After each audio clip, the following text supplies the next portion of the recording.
बहुत धन्यवाद आप सब लोगों का। चुनावी समर में आप समय निकाल के आए। मीडिया के सभी साथियों का, बहनों का धन्यवाद। तो मैं समझता हूँ उत्तर प्रदेश में चुनाव है और आप सबको जानने में दिलचस्पी है कि कल मुलाकात हुई थी। बिल्कुल।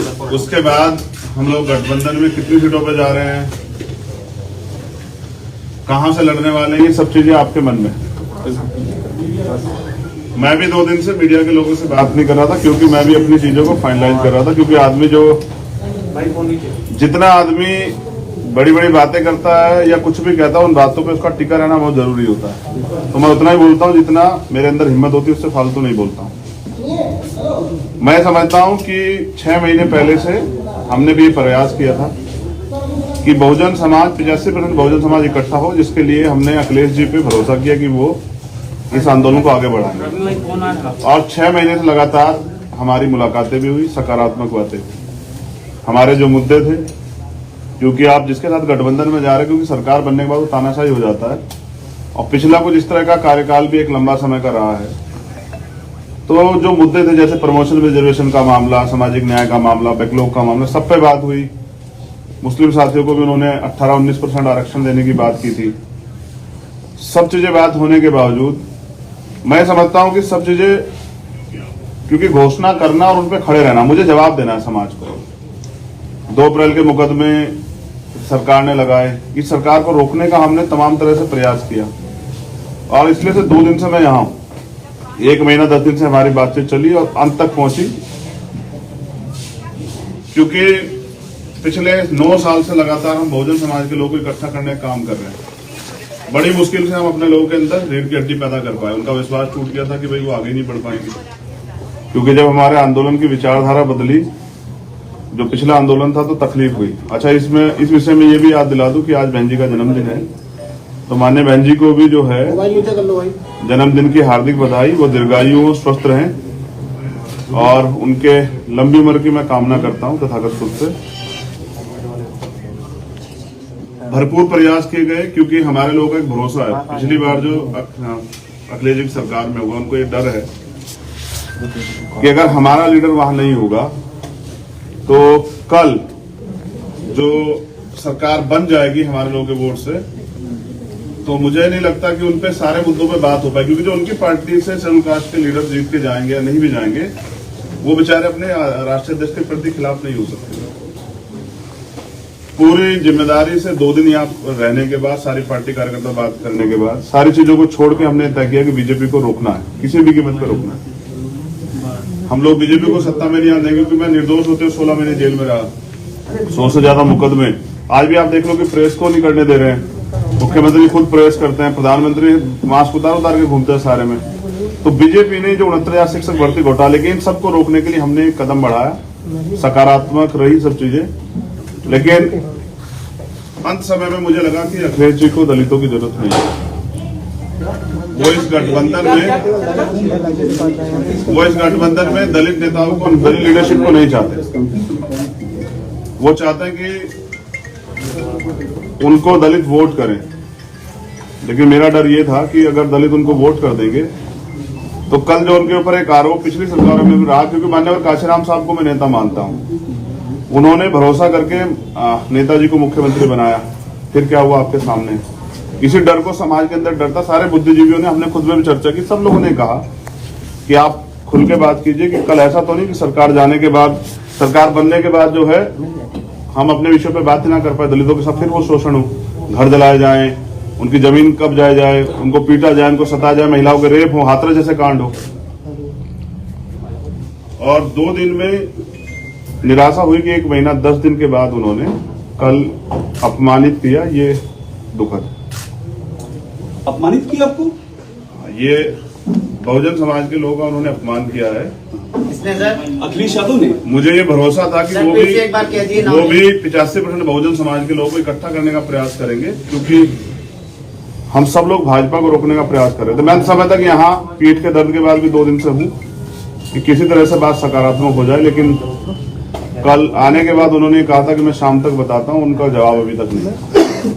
तो मैं समझता हूं कि वो इस गठबंधन में दलित समाज के लोगों को नहीं चाहते। जबकि बड़े पैमाने पे हमारे साथी जो हैं, जो कार्यकर्ता जिनकी वजह से आज चंद्रशेखर यहाँ बैठे हैं बीमार में आजाद समाज पार्टी के, उनकी ये मन था कि वो बीजेपी को रोकने के लिए इस गठबंधन का हिस्सा बने। मैंने कल ट्वीट भी किया था, आप सब लोगों ने अपने मीडिया के माध्यम से चलाया, तो मैंने कहा था कि आप अगवा हैं, आपकी जिम्मेदारी है। दलित समाज, पसमानदा समाज, आपका दस्तकार समाज, पीड़ित समाज, वंचित समाज, पिछड़ा वर्ग के सारे नेता आपके साथ इसलिए इकट्ठा हो रहे हैं कि आप सामाजिक न्याय करेंगे। लेकिन मुझे लगता है कि अभी अखिलेश जी सामाजिक न्याय का मतलब नहीं समझ पाए। सामाजिक न्याय कहने से नहीं होता है। हम काशीराम साहब को मानने वाले लोग, जिसकी इतनी संख्या बार उसकी इतनी हिस्सेदारी की बात करते हैं, तो 25-25% दलितों की हिस्सेदारी ये है कि वो उनको गठबंधन में नहीं रखना चाहते। मीडिया के लोगों से मुझे शिकायत है कि बिना मेरे किसी ऑफिशियल स्टेटमेंट के, ना उनके कोई ऑफिशियल स्टेटमेंट के, आप लोगों ने भी किससे कहीं से खबरें चला दी कि ये सीट मिल रही है, वो सीट मिल रही है। नहीं चंद्रशेखर जी, TV9 ने चलाया, हमने नहीं चलाया। और मैं उन साथियों से भी कह रहा हूँ कम से कम पत्रकारिता गरिमा तो मना करके। TV9 ने चलाया, स्पष्ट कीजिए गठबंधन हो रहा है नहीं हो रहा है, काफी सारी बातें कह रहे हैं, नाम लेकर स्टेटमेंट क्लियर कीजिए। आगे की रणनीति आपकी क्या है? देखिए मैं फिर क्या बात क्या पारित किया? मैं यही कह रहा हूँ ना कि 1 महीना 10 दिन से उन्होंने हमसे बात की, तय करके रखा और हमसे कहा कि आप परेशान मत हो। मैंने उनसे कहा कि आप बड़े भाई हैं, क्योंकि उनको चिंता हो या ना हो, वंचित वर्ग के लोगों की हमें चिंता है। मैं प्रमाणित भी करता हूं कि पिछले 5 साल में समाजवादी पार्टी के राष्ट्रीय अध्यक्ष किसी एक दलित की हत्या पे, रेप पे, कितने बड़े बड़े मामले में नहीं गए उनके घर। फिर भी हमने सारी चीजों को दरकिनार करके स्वाभिमान सम्मान की लड़ाई लड़ने वाले चंद्रशेखर उनके घर गए, 3-3 बार उनसे मुलाकात की, उनसे अपील की कि इसको बना लेते हैं। लेकिन वो शायद किसी मन से तय करके बैठे कि हमें दलितों की लीडरशिप नहीं खड़ी होने देनी। वरना मैं समझता हूं कि कल जब मैंने उनसे कह दिया था कि आप बड़े भाई आप तय कर लें, तो उनको मुझे बुलाना चाहिए। वो तो इसमें रोज दलित वंचित आपकी क्या मांगे थी उनसे जिनको उन्होंने नहीं मांगा? स्पेसिफिक अभी भी नहीं हो रहा है नहीं हो रहा है, चल रही है प्रेस कॉन्फ्रेंस, चैनलों पे एक स्पेसिफिक लाइन क्लियर बिल्कुल की क्या हुआ है? हुआ ये है कि अखिलेश जी के ऊपर मैंने कल जिम्मेदारी छोड़ी थी वहां से आने के बाद कि आप तय कर लें कि आप हमें गठबंधन में चाहते हैं, क्योंकि बात सीटें और ये सब चीजें कई मायने रखती हैं। कल हम उनके लिए प्रयास करेंगे कि उनकी सरकार बन जाए, तो उनमें हमारे हितों की रक्षा होगी या नहीं होगी। कुछ मुद्दों पे वो, जैसे प्रमोशन में रिजर्वेशन का बिल फाड़ा गया, उन्होंने मना कर दिया कि वो इस पे नहीं करेंगे। तो हम दलितों और पिछड़ों के लिए चाहते थे कि भाई प्रमोशन रिजर्वेशन के बिल पे स्थिति साफ करें, बैकलॉग पे। कहने से नहीं होगा, आपको देना पड़ेगा जवाब, आपको नोट बना के देना पड़ेगा। हमारा यह था कि आपको कहनी पड़ेगी मजबूती से बात कि हम करेंगे। और हमारे लोगों को लगता है कि जब आप वहां नहीं हैं तो उनके कहने से फर्क नहीं पड़ता, वो करेंगे नहीं। क्योंकि पिछले भी हम पे एक उदाहरण है, लंबे समय से कितने मामले हुए हैं और अखिलेश जी चुप्पे साबित करते हैं कि वो दलितों को, जैसे बीजेपी आज खेल कर रही है ना कि दलितों का खाना खा रही है, वो आज भी साबित कर रही है कि लोकतंत्र में जहां सबको बराबर की हिस्सेदारी सम्मान है, अवसर है, वहां वो भी जिस तरह खेल कर रही है। मुख्यमंत्री कल दलितों के खाना खाने गए, तो बीजेपी जैसा ही जो है ना व्यवहार उनका कल देखने को मिला। चंद्रशेखर भाई, एक सवाल आपसे ये है चंद्रशेखर भाई, देखिए ये पहले तो ये क्लियर कर दीजिए। एक छोटा सवाल ले बस 2 दिन से आप इंतजार कर रहे हैं ना। मैं भी 2 दिन से, मुझे 9 साल हो गए इस लड़ाई को लड़ते हुए। 9 साल से मैं इस लड़ाई को लड़ रहा हूं और कभी भी दलित, पिछड़ों पे, आदिवासियों पे, पसमानदा पे कभी उनके हितों की रक्षा की बात होती है, चाहे सीएनपी और एनआरसी का मामला हो। मैं पहला शख्स था जो जेल गया। नेता डर रहे थे कि मुसलमानों की लड़ाई लड़ेंगे तो यहाँ जो है दिक्कत आ जाएगी। मेरी चीजें ये है ना, जो आपने पिछले घोषणा पत्र के आपने तो उनको तो पूरा नहीं किया, इसलिए मैं उनसे चाहता था कि वो स्टेट अपना जो है ना वो फाइनलाइज करें, मजबूती से रखें, लेकिन वो नहीं चाहते हमारे मुद्दों बात करने। तो कहने से नहीं चलेगा, तो हमने तय किया है कि अभी हम समाजवादी पार्टी के साथ गठबंधन में नहीं जाते।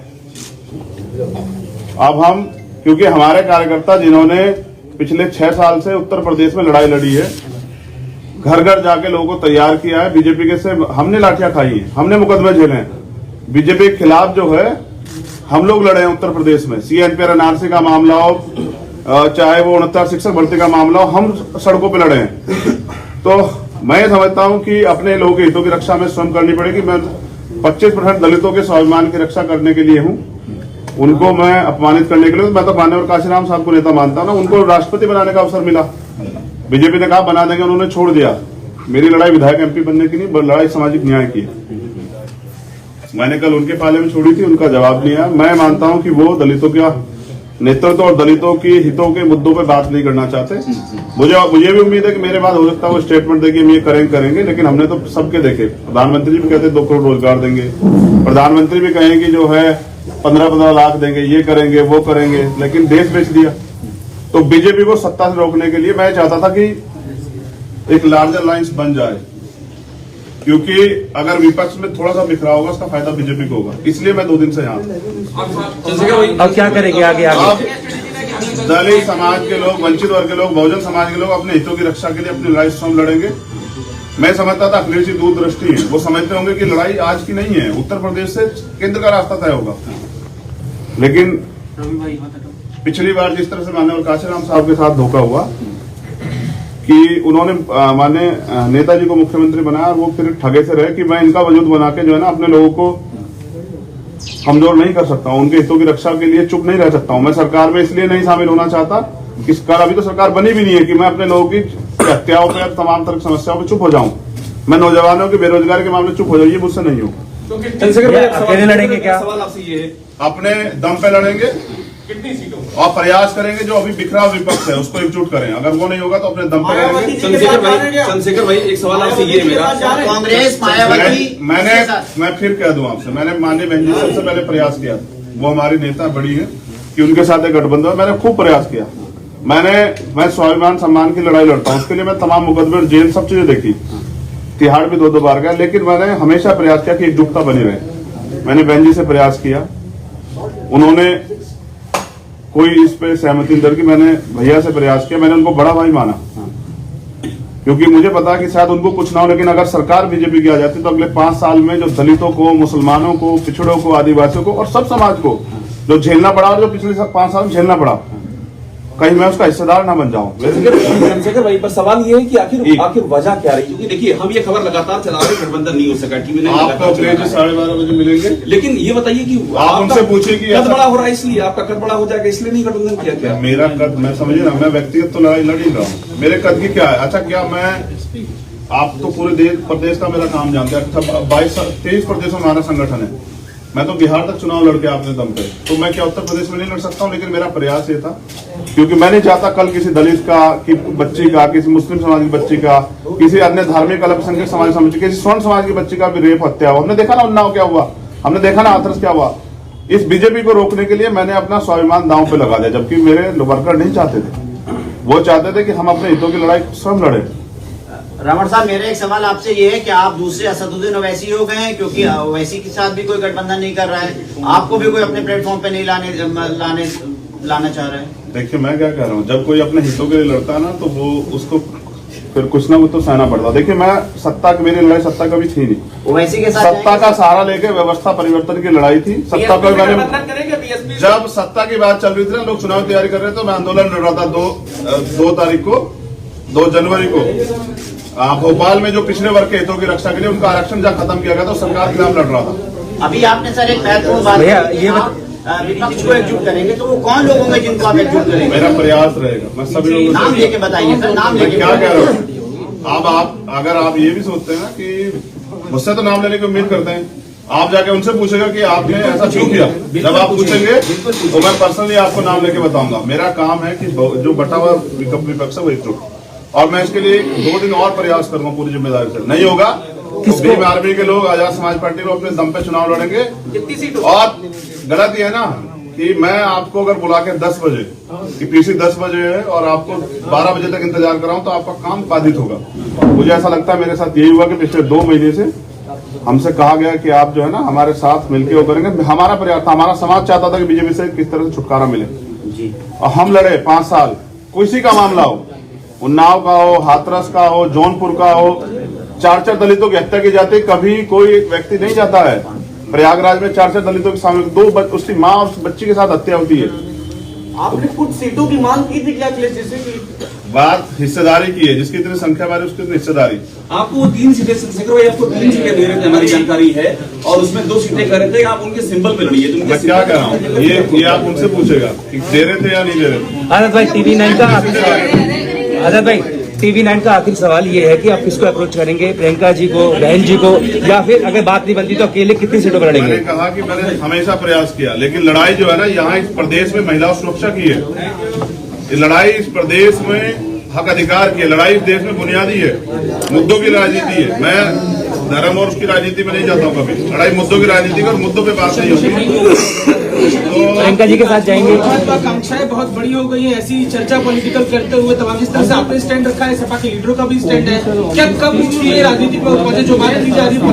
कोई अधिकृत है आपको? मुझे बस इतना बताइए कि विधायक बनने के लिए किस उम्र की जरूरत होती है, उसकी सीमा क्या है बताइए। मैं किसी में हूँ, आप बताइए, पत्रकार है ना, आप बताइए क्या सीमा होती है एक विधायक का चुनाव लड़ने के लिए। मैं एक बड़े समाज को बिलोंग करता हूँ और मेरे चिंता है। अगर आप ये कहना चाहते हैं कि दलित समाज के लोग अपना प्रतिनिधित्व मांग रहे हैं तो गलत कर रहे हैं, तो ये आपकी गलतफहमी है। इंडिविजुअल राजनीतिक मैं फिर क्या कर रहा हूँ, इंडिविजुअल राजनीतिक महत्वाकांक्षा, मैं तो जिसको नेता मानता हूँ उन्होंने राष्ट्रपति का पद छोड़ दिया। मैंने उनको बड़ा भाई कहा और मैं इस रिश्ते को निभाऊंगा, लेकिन लड़ाई प्रतिनिधित्व की है, हिस्सेदारी की है। आपके ऐलान समाज के लोग किससे भीख नहीं मांग रहे सर। आपके ऐलान के बाद अगर अखिलेश जी का फोन आता है तब आप क्या करेंगे? अभी आपने कहा अखिलेश जी ने फोन नहीं किया, अगर आपके ऐलान के बाद अखिलेश जी का फोन आता है तब आप क्या कहा? फोन नहीं किया ना, जिनको जिम्मेदारी लगाई थी उनके साथ बात नहीं की है। दरवाजे बंद हो चुके हैं क्या आपकी तरफ से समाजवादी के लिए? राजनीति में कभी दरवाजे बंद नहीं होते हैं। जो लोग एक दूसरे के खिलाफ मुकदमा कराते हैं वो भी साथ लड़ जाते हैं। मेरा प्रयास ये है कि एक मजबूत आप विपक्ष बनता जो बीजेपी को रोकता, जिसमें सबकी भागीदारी होती है। आप बताओ उनके पास अभी कोई दलित समाज के कोई पार्टी लीडरशिप है क्या? मेरे आज के बाद शायद वो किसी को इकट्ठा करने लग आप जाए। दलित समाज मुस्लिम समाज की बात करते हैं, क्या वो इसी के साथ आएंगे या चुनाव लड़ने? अकेले हैं, 1 और 1 11 होते हैं, वो ऐसी के साथ जाएंगे। जो कुछ होगा, आज 2 दिन का समय आपसे लिया है, उसके बाद अपनी बात आपसे रखेंगे, लेकिन कभी भी दलित समाज के सम्मान से खिलवाड़ नहीं होने दूंगा, ना उनके सम्मान से जो है ना खिलवाड़ करने दूंगा। मैंने विश्वास किया कि हम इस बीजेपी को रोकने के लिए सक्षम हैं और हम जो बिखरा फिर उसको इकट्ठा करेंगे, एक मजबूत लड़ाई लड़ेंगे उत्तर प्रदेश।